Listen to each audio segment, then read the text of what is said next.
Hello, my dear class 10 students. ఎలా ఉన్నారు అందరూ? And also 9th class students. So this is for everyone. Telugu స్టేట్స్లో ఉన్న ప్రతి ఒక్క స్టూడెంట్ గురించి ఒక కామన్ ప్రాబ్లమ్ని, ఒక కామన్ ఇష్యూని గురించి డిస్కస్ చేయడానికి ఈరోజు వచ్చిన. సో ఎస్, మనకి ఇంకా డైలీ మీరు ఒకటి అబ్జర్వ్ చేశారా?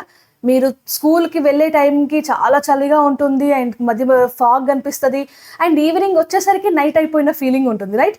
ఇంక ఇంటికి వచ్చిన తర్వాత ఏమీ చేయబుద్ధి కావట్లేదు, చాలా వర్క్ ఉంటుంది, ఎగ్జామ్స్ దగ్గరికి వస్తున్నాయి, చదవాలని అనిపిస్తుంది కానీ చదవడానికి వీలు అవ్వట్లేదు. ఎందుకంటే టైం అయిపోతుంది. మనం కొంచెం చీకటి అయిపోగానే మమ్మీ హ్యాపీగా తినమంటుంది, డిన్నర్ పెడుతుంది అండ్ తిన్నాక 2 నిమిషాలకి నిద్ర వచ్చేస్తుంది. అఫ్కోర్స్ నిద్ర వస్తుందని బెడ్ ఎక్కుతాం, కానీ ఒక మెల్లిగా గంట అటు ఇటు ఫోన్ చూస్తాం, రైట్? సో ఇది మా డైలీ రొటీన్ అయిపోతుంది అండ్ చదవడానికి వీలు అవ్వట్లేదు మ్యామ్ అని చాలా మంది మీరు ఫీల్ అయ్యే ఫీలింగ్స్ అనేవన్నీ నా దాకా వస్తున్నాయి. Of course Telegram and of course through Telegram and ఇన్స్టాగ్రామే. సో మేజర్ ప్రాబ్లం ఏంటంటే చలికాలం స్టార్ట్ అయిందానా. సో చలికాలంలో మనందరికీ కూడా ఒక పెద్ద ప్రాబ్లం ఏంటంటే బద్ధకం, దాంతోపాటు చలి, పొద్దున్న లేవాలనిపించదు అండ్ ఈవినింగ్ చూస్తే తొందరగా టైం అయిపోతుంది అండ్ వీటన్నిటి ప్రాబ్లమ్స్తో పాటు మనకి ఎగ్జామ్స్ కూడా ఉన్నాయి. ఇదే టైంలో టీచర్ ఏమో హోంవర్క్స్ ఫినిష్ చేసుకురా, టెస్టులు రాయి అని అంటది అండ్ ఇంటికి వస్తే కాసేపు కూర్చుంటేనేమో పేరెంట్స్ ఏమంటారు, సో స్కూల్లో ఏం చెప్పారు, హోంవర్క్ ఫినిష్ చేయని అంటారు. అండ్ పొరపాటున ఇవన్నీ చేసుకున్న తర్వాత కూడా రేపు పొద్దున స్కూల్కి వెళ్ళిన తర్వాత టెస్ట్లో మార్కులు తక్కువ వస్తే మళ్ళీ అదొక మెంటల్ టెన్షన్ మనకే, వేరే వాళ్ళు ఎవరు అనకపోయినా మనకే ఉంటుంది, రైట్? సో ఇన్ని ప్రాబ్లమ్స్ని ఎట్లా సాల్వ్ చేయాలి? అండ్ మీ అందరికీ ఉన్న ఒక కామన్ క్వశ్చన్ అంటే, వింటర్లో చదవడం అంటేనే మనకు కొంచెం ఒక ఏదో పెద్ద బాధ్యత లాగా, అంటే ఒక పెద్ద బరువు లాగా ఫీల్ అవుతాం. చాలా మంది స్టూడెంట్స్ నిజాలు మాట్లాడుకుందాం మనం, ఓకే? మనమే కదా, మనమే మాట్లాడుకుంటున్నాం. సో చదవడం అంటేనే ఒక పెద్ద కష్టం వచ్చినట్టు, లేకపోతే ఇంత పెద్ద బాధ్యతను నా మీద పెట్టారు అన్న ఫీలింగ్తో చదువుతాం. అట్లాంటిది వింటర్లో చదవడం ఏమనిపిస్తుంది?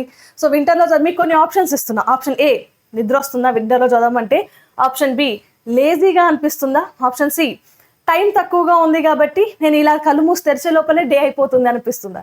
సో మీ ఒపీనియన్ ఏంటి కింద కామెంట్ సెక్షన్లో పెట్టండి. సో మేజర్గా ఇప్పుడు నేను ఈ వీడియోలో ఒక విషయం డిస్కస్ చేయబోతున్నాను. దాట్ ఈ వింటర్లో మనకి ఉన్న డే చాలా తక్కువగా ఉంటుంది అండ్ నైట్ టైం ఎక్కువగా ఉంటుంది. అఫ్ కోర్స్ టైం తక్కువగా ఉంటుంది అనే ప్రసక్తి వద్దు.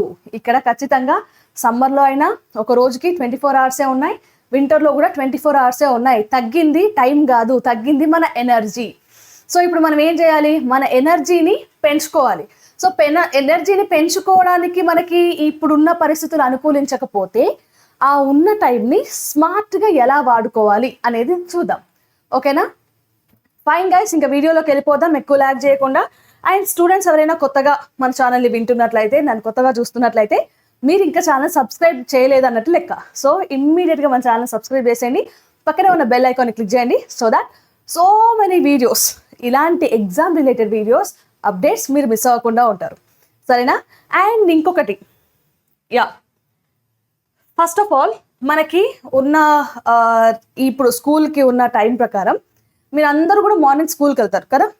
ఈవినింగ్ వచ్చేసరికి రీసెంట్గానే ఒక సంఘటన ఏంటంటే, రీసెంట్గా నేను ఈ సండేనో ఏమో బయటికి వెళ్ళిన, ఈ నైట్, ఓకే, నాకు తెలిసి అది నైట్, నేను బయటికి వెళ్ళిన తర్వాత నా వెహికల్కి స్కూల్ ఎదురుగా వెళ్ళినప్పుడు స్కూల్ పిల్లలందరూ కూడా వ్యాన్లలో ఎక్కుతున్నారు. స్కూల్ అప్పుడే ఓపెన్ అయింది, అంటే రిలీజ్ చేశారు, పిల్లలందరినీ కూడా బయటికి పంపిస్తున్నారు. సో అక్కడ బస్సులు, ఆ హంగామా అదంతా ఉంది. నేను అనుకున్నాను ఇంత రాత్రిపూట పిల్లలు ఇక్కడ ఇంకా స్కూల్లో ఏం చేస్తున్నారు అని టైం చూసేసరికి అది ఇంకా ఏంటన్నా 6:30 అవుతుంది. 6:30కే ఆ ఫీలింగ్ నాకే వచ్చింది. నాకు ఈ టైం గురించి ఇదంతా తెలిసిన నాకే ఆ ఫీలింగ్ వచ్చిందనంటే, మరి ఇంకా పిల్లలు ఏమనుకుంటారు, నేను పొద్దున్న నుంచి రాత్రి దాకా స్కూల్లోనే ఉంటున్నా, సో ఇంత పొద్దున్న దాకా చదివేశాను కాబట్టి నేను ఇంటికి వెళ్ళి రెస్ట్ తీసుకుంటా అన్న ఫీలింగ్లో ఉంటారు కదా. కానీ నిజానికి చెప్పేది ఏంటంటే, ఇక్కడ మీరు అప్పుడు ఎంత టైం స్పెండ్ చేశారో ఇప్పుడు కూడా అంతే టైం స్పెండ్ చేస్తున్నారు స్కూల్లో. కాకపోతే కేవలం ఈ క్లైమేట్ చేంజెస్ వల్ల మన స్టడీస్ ఇబ్బంది పడొద్దు, మన స్టడీస్లో మనం తగ్గిపోవద్దు. సో దాన్ని ఎలా పెంచుకోవాలి? సో ఇక్కడ మనం ఏం చేస్తున్నామంటే, జస్ట్ డివైడ్ అండ్ రూల్ లాగా డివైడ్ అండ్ స్టడీ పాలసీ ఒకటి పెట్టుకుందాం. మీకు ఉన్న టైం మొత్తాన్ని కూడా ఒక 2 గంటలు నేను కూర్చొని చదువుతా, లేకపోతే నెక్స్ట్ ఒక 2.5 hours 3 hours నేను ఓన్లీ ఈ పని మాత్రమే చేస్తా అని బ్లైండ్గా ఫిక్స్ అవ్వద్దు. ఎందుకు? ఇప్పుడు మనకున్న చుట్టుపక్కల చల్లదనం వల్ల మన బ్రెయిన్ ఈజీగా టైర్డ్ అయిపోతుంది, లేజీ ఫీల్ అవుతుంది, దానికి నిద్ర వస్తుంది. సో దానికి కొంచెం ఎంటర్టైన్మెంట్ కావాలి. ఎంటర్టైన్మెంట్ అని అంటే సినిమాలు చూడమనో, రీల్స్ చూడమనో, వాట్సాప్లో చాట్ చేయమనో కాదు. ఇక్కడ ఎంటర్టైన్మెంట్ అంటే ఎవ్రీ 45 minutesకి బ్రెయిన్కి ఇచ్చే టాస్క్ని మారుస్తూ ఉండాలి. దానివల్ల మన బ్రెయిన్ యాక్టివ్ అవుతుంది. సో ఎవ్రీ టైం నువ్వు టాస్క్ మార్చుతూ ఉండి మధ్య మధ్యలో టాస్క్ మధ్యలో 5 minutes అట్లా బ్రేక్ తీసుకున్నా కూడా మంచిదే. మనకి ఒక మేజర్ ప్రాబ్లం ఏంటంటే మనం ఖచ్చితంగా స్కూల్కి వెళ్ళాలి. దాని తర్వాత స్కూల్తో పాటు ఇంటికి వచ్చిన తర్వాత స్కూల్లో చెప్పిన వర్క్స్ చేయాలి. అండ్ అలాగే మనకి ఒక టైం టేబుల్ ఉంటుంది కదా, దాన్ని కూడా ఫాలో అవ్వాలి. సో దానికోసమే నేను ఇక్కడ ఏం చెప్తున్నానంటే, మార్నింగ్ మీరు స్కూల్కి వెళ్ళడానికన్నా ముందు ఎక్కువ వద్దు. ఇంతకుముందు మ్యామ్ నేను మార్నింగ్ కూడా లేచి 2-3 గంటలు చదివేటాన్ని అన్న స్టూడెంట్స్ కూడా ఉన్నారు. కాబట్టి ఇప్పుడు నేను అంత ఎక్కువ టార్గెట్ పెట్టట్లేదు. జస్ట్ 1 hour చదవండి సరిపోతుంది. ఒక్క 1 hour చదవండి మార్నింగ్స్ చాలు. మీరు స్కూల్కి కొంతమంది 8కి వెళ్ళే వాళ్ళు ఉంటారు, 9కి వెళ్ళే వాళ్ళు ఉంటారు. ఓకే, సో నేను అంత దాకా రావట్లేదు. సో 5కి లేచే అలవాటు ఉంటే 5 to 6 AM, దాని తర్వాత మీ పనులు మీరు చేసుకోవచ్చు.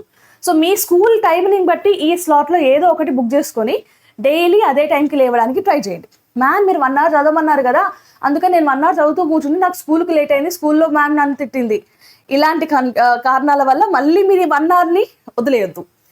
కరెక్ట్గా ప్రాపర్గా ప్లాన్ చేసుకోండి. స్కూల్కి వెళ్ళడానికి మీకు ఎంత టైం కావాలి, అలా వెనక నుంచి వస్తూ ఇక్కడ ఎంత టైం మిగులుతుంది అనేది చూసుకోండి. ఫర్ ఎగ్జాంపుల్ నేనైతే ఏం చేస్తానంటే ఈ మార్నింగ్ 1 hourని ఎట్లా ప్లాన్ చేసుకుంటానంటే, నేను రేపు పొద్దున 9కి నేను స్కూల్కి వెళ్ళాలి. స్కూల్కి వెళ్ళడానికి నాకు 20 minutes టైం పడుతుంది. ఓకే, బస్సు కానీ లేకపోతే నడుచుకుంటూ పోయినా లేకపోతే మా డాడీ డ్రాప్ చేసినా నాకు 20 minutes టైం పడుతుంది. అంటే నేను 9కి అక్కడ ఉండాలి అని అంటే 8:50 ఎట్లా పెట్టుకుందాం. 8:50 నుంచి 20 minutes అని అంటే 8:30కే నేను ఇంట్లో నుంచి బయలుదేరాలి. అంటే 8:30కి ఇంట్లో నుంచి బయలుదేరాలి అని అంటే నేను ఆ 1 hour 7:30 to 8:30 నా మొత్తం పనులన్నీ అయిపోవాలి. సో 7:30 నుంచి ముందర 1 hour, 6:30 to 7:30 నాకు మంచి టైం. సో కొంచెం అటు ఇటు ½ an hour అటు ఇటు నా వర్క్స్కి లేట్ అయిందని అనుకున్నా కూడా 6 to 7 పెట్టుకుంటా. ఇలా నేను మార్నింగ్ నా స్లాట్ని నేను బుక్ చేసుకుంటా. అదే టైంకి రోజు రెగ్యులర్గా లేవడం స్టార్ట్ చేయండి. ఇప్పుడు మీరు కష్టపడితే, చలికాలంలో మీరు లేవడానికి అలవాటు పడితే ఎగ్జామ్ టైం మీకు చాలా ఈజీ అవుతుంది. ఓకే, అండ్ అలాగే ఈవినింగ్ వచ్చేసరికి ఎంత లేదన్నా ఈవినింగ్ మీకు కనీసం ఒక 3 to 4 hours టైం మిగులుతుంది. అండ్ చాలా మంది స్టూడెంట్స్కి 4+ hours కూడా ఉండొచ్చు, ఎందుకంటే ట్రావెలింగ్ లేని స్టూడెంట్స్ ఉంటారు, ఇంటి పక్కనే స్కూల్ ఉన్న స్టూడెంట్స్ కూడా ఉంటారు. వాళ్ళందరికీ 4+ hours కూడా దొరుకుతుంది. సో ఇప్పుడు నేను వాళ్ళందరి గురించి చెప్పట్లేదు, జస్ట్ నాకు ఈవినింగ్ కేవలం 4 hours మాత్రమే ఉన్నాయని అనుకుంటున్నా. ఇప్పుడు ఆ 4 hours ఎక్కడి నుంచి ఎక్కడికి 6 to 10 అనుకోవచ్చు, లేకపోతే మీరు 5 to 9 అని అనుకోవచ్చు. ఫైన్, బట్ 4 hours ఈవినింగ్ వస్తుంది. ఎటు పెట్టి 4 hours వస్తుంది. మీరు కరెక్ట్గా జెన్యూన్గా మీరు ఏ టైంకి పడుకుంటున్నారో చూసుకొని, మీరు ఏ టైంకి స్కూల్ నుంచి వస్తున్నారో చూసుకోండి. ఖచ్చితంగా 3 to 4 hours అయితే ఖచ్చితంగా వస్తుంది. మ్యామ్ మరి నేను ఈ టైంని ఎలా యూటిలైజ్ చేసుకోవాలి, అండ్ మార్నింగ్స్ అండ్ ఈవినింగ్స్ని నేను ఇందాక చెప్పినా కదా, 1 goలో నేను మొత్తం ఇవాళ రివిజనే చేస్తా, ఇవాళ మొత్తం నేను ఒక టెస్టే రాస్తా, ఇలాంటివి పెట్టుకోవద్దు. ఖచ్చితంగా మీరు వేసుకునే ప్లాన్లో షెడ్యూల్స్ అనేవి, అంటే టాస్క్లు అనేవి డిఫరెంట్గా ఉండాలి. మనకి ఇప్పుడు యాజ్ ఎ స్టూడెంట్ ఇంకొక 2-3 నెలల్లో ఎగ్జామ్ పెట్టుకుంది, ఎగ్జామ్స్ డేట్స్ వచ్చేసాయి అని అనుకున్నప్పుడు మనం ఇప్పటి నుంచి ప్రిపరేషన్ ఎట్లా ఉండాలి? ఫస్ట్ ఆఫ్ ఆల్ స్కూల్స్ మనల్ని వదిలిపెట్టవు. స్కూల్స్ అడిగింది ఏంటి? వాళ్ళు ఇచ్చిన హోంవర్క్ చేయాలి. అండ్ అఫ్ కోర్స్ స్కూల్ ఇచ్చే హోంవర్క్ మీ స్టడీస్కి లేకపోతే మీ ఎగ్జామ్స్కి పనికి రాదు అనడానికి ఏమాత్రము అవకాశం లేదు. ఖచ్చితంగా వాళ్ళు ఏదైనా హోంవర్క్ ఇస్తున్నారని అంటే మీ ఎగ్జామ్ రిలేటెడే అయి ఉంటుంది, మీ రివిజన్ పర్పసే అయి ఉంటుంది. సో దాన్ని కూడా హ్యాపీగా చేయండి. దాని తర్వాత హోంవర్క్ ఎట్లాగూ చేయాలి. హోంవర్క్తో పాటే దాంట్లోకి మనం ప్రాజెక్టులు కూడా వేసుకుందాం. నెక్స్ట్ హోంవర్క్స్తో పాటు ఇంకేముంటాయి? స్కూల్లో టెస్టులు కండక్ట్ చేస్తారు. చాప్టర్ అయిపోయిన వెంటనే టెస్టులు ఉంటుంది. లేకపోతే ఈ మధ్య చాలామంది నాకు టెక్స్ట్ చేసిన దాని ప్రకారం నాకు అర్థమైంది ఏంటంటే, ఓకే సిలబస్ అయిపోయింది, దాంతోపాటు S7 ఎగ్జామ్ కూడా అయిపోయింది, ఇప్పుడు ఏం చేస్తున్నారు? టెస్టులు పెడుతున్నారు. మొత్తం హాఫ్ సిలబస్ లేకపోతే ఒక 2-3 చాప్టర్లు కలిపి ఒక టెస్టో ఇలా కంటిన్యూస్గా టెస్టులు పెడుతున్నారు. దాని గురించి చదవమంటున్నారు. సో దానికి సంబంధించి మనం టైం ఇవ్వాలి. ఇంకా మనము స్టార్టింగ్లో చదువుకున్న ఫస్ట్ 2 చాప్టర్స్ ఉంటాయి కదా, ఫస్ట్ 2-3-4 చాప్టర్స్ ఉంటాయి కదా, అవి చదివి చాలా రోజులు అయి ఉంటుంది. వాటిని రివిజన్ చేయాలి, లేకపోతే చాలా పెద్ద ప్రాబ్లం వస్తుంది. రివిజన్ కూడా కావాలి. నెక్స్ట్ మనకి కొన్ని ఎంత చదివినా కూడా కొన్ని రాని సబ్జెక్ట్స్ లేకపోతే కొంచెం అండర్ కాన్ఫిడెంట్ ఉన్న సబ్జెక్ట్స్ ఉంటాయి, వాటికి కూడా ఎంతో కొంత టైం ఇవ్వాలి కదా. సో వీటన్నిటిని మేనేజ్ చేసుకునేటట్టుగా మన షెడ్యూల్ని, మన టాస్కుల్ని మనం ప్రాపర్గా ప్రిపేర్ చేసుకుందాం. సో అది ఎలా నేను ఇక్కడ ఎవ్రీథింగ్ని 45 minutes 30 minutes అంటే చాలా టైం తక్కువ అవుతుంది. అందుకే ఎవ్రీథింగ్ 45 minutes అండ్ దాని మధ్యలో 5 minutes బ్రేక్ తీసుకోండి. ఫస్ట్ 45 minutes స్కూల్ నుంచి వచ్చిన తర్వాత ఫస్ట్ 45 minutes మీరు చేయాల్సింది కేవలం మీరు మీ బాడీకి రెస్ట్ ఇవ్వడం అండ్ అలాగే మీ బ్రెయిన్కి రెస్ట్ ఇవ్వడం. ఇప్పుడు మీ మొబైల్ ఉంది, మొబైల్లో దానికి ఛార్జింగ్ లేకపోతే పని చేస్తుందా? చాలా మొబైల్స్ చూడండి 10% కన్నా తక్కువ ఛార్జింగ్ ఉంటే అది హ్యాంగ్ అవ్వడం స్టార్ట్ చేస్తుంది. మనం చెప్పేది ఏది అది వినదు, దానంతటా అది పని చేసుకుంటూ పోతుంది. సో అలాగే మన బ్రెయిన్ కూడా, మన బ్రెయిన్కి ఎనర్జీ లేదనుకోండి, నువ్వు చెప్పేది లేకపోతే నువ్వు చదివేది నువ్వు చూసేది ఏది కూడా అది స్టోర్ చేసుకోదు. కాబట్టి నువ్వు పొద్దున్న నుంచి ఎంత స్ట్రెస్ అయ్యి వచ్చినా, ఎంత వర్క్ చేసి వచ్చినా, స్కూల్లో ఎంత గుడ్ డే అయినా బ్యాడ్ డే అయినా ఇంటికి వచ్చిన తర్వాత ఓ 45 minutes రెస్ట్ తీసుకోండి. రెస్ట్ ఇన్ ద సెన్స్ బ్రెయిన్కి రెస్ట్ ఇవ్వాలి, బాడీకి రెస్ట్ ఇవ్వాలంటే దుప్పటి కప్పుకొని పడుకోవడం కాదు. కాసేపు మమ్మీతో మాట్లాడండి, ఫ్రెండ్స్తో మాట్లాడండి, అటు ఇటు తిరగండి. అండ్ బాడీకి రెస్ట్ కావాలంటే కొద్దిసేపు ఒక 5 to 10 minutes నాప్ వేయండి, ఫ్రెష్ అప్ అవ్వండి. ఇవన్నీ ఫస్ట్ 45 minutesలో అయిపోతుంది. నెక్స్ట్ 45 minutes నుంచి ఇప్పుడు మన task. So book open school నుంచి రాగానే హోంవర్క్ కంప్లీట్ కాకపోతే అది మైండ్లో మనకి ఒక పురుగులాగా తొలిచేస్తూ ఉంటుంది. రేపు టీచర్ హోంవర్క్ ఇచ్చింది, రేపు టీచర్ చేయకపోతే ఏమంటారు? హోంవర్క్ ఒకవేళ నువ్వు చేయకుండా పడుకున్నావే అని అంటే ఇంకా రాత్రి నీకు నిద్ర పట్టదు. కాబట్టి ఫస్ట్ మన మైండ్లో నుంచి అది పోవాలి అని అంటే హోంవర్క్ ఫినిష్ చేసేసుకోండి. 45 minutes నాన్న. ఎందుకు 45 minutes అని అంటే ఇప్పుడు వరకు ప్రాజెక్ట్లు అయిపోయినాయి కదా, అండ్ అలాగే ఎగ్జామ్ రిలేటెడ్ ఇన్ఫర్మేషనే మనకి హోంవర్క్లో ఇస్తాడు. ఇప్పుడు రేపు పొద్దున మనకి రియల్ నెంబర్స్ ఎగ్జామ్ పెడుతున్నారు. రియల్ నెంబర్స్ ఎందుకు అవుతుంది? సరే, మెన్సురేషన్ చాప్టర్ ఎగ్జామ్ పెడుతున్నారు. సో టీచర్ ఏమంటది, ఆ చాప్టర్కి సంబంధించిన ఫార్ములాస్ అన్ని రాయండి, లేకపోతే ఆ చాప్టర్లో ఎక్సర్సైజ్లో ఈ క్వశ్చన్స్ ని ప్రాక్టీస్ చేసుకునండి. ఇలాంటి ఎగ్జామ్ ఇస్తుంది, ఇలాంటి హోంవర్క్ ఇస్తుంది కదా. సో వాటిని ప్రాక్టీస్ చేసేటప్పుడే ఆ హోంవర్క్ ఏంటి అండ్ దాంట్లో ఏం జరుగుతుంది అనేది అనలైజ్ చేయండి. ఏదో గుడ్డిగా చూసి రాస్తున్నాను అనేటట్టుగా మాత్రం మీ హోంవర్క్ ఉండొద్దు. అండ్ ఫస్ట్ 45 minutes ఇలా హోంవర్క్ అయిపోయిన తర్వాత మళ్ళీ ఒక 5 minutes బ్రేక్ తీసుకోండి. ఓకే, బ్రేక్ తీసుకొని ఇప్పుడు ఏం చేయాలి? టాస్క్, ఇది ఒక టాస్క్ అయిపోయింది. నెక్స్ట్ టాస్క్లో ఏం చేయాలి అని అంటే మనకి మ్యాథ్స్, సైన్స్ అండ్ అలాగే సోషల్, ఈ 3 subjectsలో నుంచి ఏదో ఒక రోజుకొకటి తీసుకొని రివైజ్ చేయండి. 45 minutesలో నువ్వు ఒక చాప్టర్ని రివైజ్ చేయొచ్చు. 45 minutesలో నువ్వు ఒక చాప్టర్ని రివైజ్ చేయొచ్చు. మ్యామ్ అది ఎలా మ్యామ్ 45 minutesలో నా చాప్టర్ ఎలా రివిజన్ అయిపోతుంది అని అంటే మన ఛానల్లో 1 hour రివిజన్ సెషన్స్ ఉన్నాయి. 1 hour రివిజన్ సెషన్స్ జరుగుతున్నాయి. ఇవి లైవ్స్, ఇది లైవ్ సెషన్ జరుగుతుంది. లేదు అని అంటే 30 minutes రివిజన్ సెషన్స్ కూడా రికార్డెడ్ ఉన్నాయి. రికార్డెడ్ సెషన్స్ జరుగుతున్నాయి. ఓకే, సో ఈ వీటిలలో నువ్వు ఏదైనా ఒకటి చూస్ చేసుకొని నువ్వు మన ఛానల్లో ఉన్న సెషన్స్తో నువ్వు రివైజ్ చేసుకోవచ్చు. ఒక చాప్టర్ని మనం 30 నుంచి 1 hour లోపల రివైజ్ చేసుకోవచ్చు. సో నువ్వు డైలీ ఒక చాప్టర్ని లేకపోతే డైలీ ఒక సబ్జెక్ట్ని తీసుకొని నువ్వు ప్రాక్టీస్ చేయి. దాంతోపాటు లాంగ్వేజెస్కి కనీసం ఒక 5 to 10 minutes టైం స్పేర్ చేయి. ఎందుకంటే లాంగ్వేజెస్ స్పెల్లింగ్ మిస్టేక్స్ని మనం రిడ్యూస్ చేసుకోవచ్చు. నెక్స్ట్ 45 minutesలో నువ్వేం చేస్తావు? ఇప్పుడు రివిజన్ కూడా అయిపోయింది కదా, నీ సెల్ఫ్ రివిజన్ అయిపోయింది కదా. ఆ రివిజన్ ఎట్లా ప్లాన్ చేసుకోవాలని అంటే ఇందాకేం చెప్పినా స్కూళ్ళలో టెస్టులు నడుస్తున్నాయి కదా. సో స్కూల్స్లో టెస్టులు అనే ఎందుకు, నువ్వు నీకు ఓన్గా టెస్ట్ తీసుకోవాలనుకున్నప్పుడు ఏవైతే కొన్ని చాప్టర్స్ అనుకుంటావో ఆ చాప్టర్కి సంబంధించిన రివిజనే ఇక్కడ చేసేయి. అండ్ దానికి సంబంధించిన ఇంపార్టెంట్ క్వశ్చన్స్ కానీ లేకపోతే ప్రీవియస్ ఇయర్ క్వశ్చన్ పేపర్లో వచ్చిన బిట్స్ కానీ ఇవన్నీ కూడా నువ్వు చూడు, ఏ చాప్టర్ నుంచి ఎట్లా ఇస్తున్నాడు. అండ్ అలాగే టెక్స్ట్ బుక్ క్వశ్చన్స్ని అస్సలు మర్చిపోవద్దు. సో ఓవరాల్గా ఆ చాప్టర్కి సంబంధించిన ఇవన్నిటిని కూడా ఒక లుక్కే. నువ్వు ఆల్రెడీ చాప్టర్ చదివేశావు అండ్ దాని మీద నువ్వు ఎగ్జామ్ ఇచ్చేసావు కాబట్టి నువ్వు మళ్ళీ వీటన్నిటి నుంచి వెళ్తున్నప్పుడు రిసోర్సెస్ వెతుక్కోవాల్సిన అవసరం లేదు.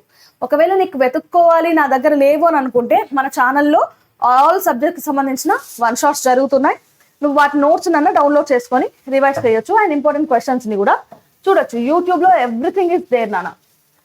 And next 45 minutes. మ్యామ్ ఎన్ని 45 minutesలో అని అంటారా? నేను ఏం చెప్పినా, ఇంటికి వచ్చిన తర్వాత 3 hours టైం ఉంటుందని అన్నానా? సో 45 1 hour, ఇక్కడ ఒక 1 hour 2 hours అయింది నేను మీకు ఇచ్చిన దాంట్లో. అండ్ ఇక్కడ ఒక 2.5 hours. సో మొత్తం మీద బ్రేకులు కూడా అన్ని కలుపుకొని నేను కేవలం 3 hours మాత్రమే ప్లాన్ ఇస్తున్నా. సో నెక్స్ట్ ఏం చేస్తున్నావు? నువ్వు ఇప్పటిదాకా ఏదైతే రివిజన్లో చదివావో హోంవర్క్లో నువ్వు ఏవైతే నేర్చుకున్నావో అండ్ అలాగే ఈ టెస్ట్ కోసం ఏదైతే చదివావో దాన్ని అంతటినీ కూడా కళ్ళు మూసుకొని నీకు నువ్వు చెప్పడానికి ట్రై చేయి. లేదనంటే అంటే నీకు నువ్వు గుర్తు తెచ్చుకోవడానికి ట్రై చేయి. లేదంటే నీ పక్కన ఎవరన్నా కూర్చోబెట్టుకొని వాళ్ళకి ఎక్స్ప్లెయిన్ చేయడానికి ట్రై చేయి. ఇది చాలా బాగా వర్కౌట్ అవుతుంది. నువ్వెవరికైనా నువ్వు చదివింది పక్కన వాళ్ళకి ఎక్స్ప్లెయిన్ చేస్తే అది నీకు లాంగ్ టర్మ్లో కనీసం 2-3 సంవత్సరాలైనా గుర్తుంటుంది. అంత ఇంపాక్ట్ ఉంటుంది. కాబట్టి కళ్ళు మూసుకొని రీకాల్ చేసుకోవడం కన్నా నన్ను అడిగితే నా బెస్ట్ చాయిస్ ఏంటంటే నీ పక్కనున్న వాళ్ళకి ఎక్స్ప్లెయిన్ చేయి. నెక్స్ట్ ఇది ఇక్కడ మధ్యలో డిన్నర్ బ్రేక్ తీసుకోండి, అందుకే నేను ఇక్కడ ఏమీ చెప్పట్లేదు. నెక్స్ట్ లాస్ట్ 15 డిన్నర్ తర్వాత మనకు అఫ్ కోర్స్ నిద్ర వస్తుంది అండ్ పెద్దగా ఫోకస్ చేయాలనిపించదు, బ్రెయిన్ కూడా కొంచెం లేజీ అయిపోతుంది. సో ఈ లాస్ట్ 15 మినిట్స్లో ఓ పెన్ను పేపర్ తీసుకొని టకటకటక నువ్వు వాళ్ళంతా ఏం నేర్చుకున్నావు రాసేసి. ఎక్కువ టైం ఏం పట్టదు. నేనేం మొత్తం భగవద్గీత మొత్తం రాయమని అనట్లేదు. అట్లీస్ట్ కీవర్డ్స్తో మైండ్ మ్యాప్స్తో నువ్వేం చదివావు అనేది ఒక మ్యాప్ వేసుకో. ఓకే, దాని తర్వాత రేపు ఏం చదవాలనుకుంటున్నాను, రేపు మార్నింగ్ లేచిన తర్వాత నేను ఏం చదవాలనుకుంటున్నాను అనేది కూడా నువ్వు ముందు రోజే ప్లాన్ చేసుకుంటే మార్నింగ్ టైం వేస్ట్ అవ్వదు. ఇలా గనక స్మార్ట్గా ప్రిపేర్ అవుతే నువ్వు నీ టైంని నువ్వు స్మార్ట్గా షెడ్యూల్ వేసుకోగలిగి అది రెగ్యులర్గా ఫాలో అయితే ఇంకా మిమ్మల్ని ఆపే వాళ్ళు ఎవరు ఉండరు. ఓకే, దీని అంతటికి రెడీయా? ఒకవేళ రెడీ అయితే ఎస్, వింటర్ ప్లస్ స్టడీస్ మీకేమనిపిస్తుంది అది నాకు కింద కామెంట్ సెక్షన్లో పెట్టండి. Okay, so this is for all about మన వింటర్ కష్టాలు నానా.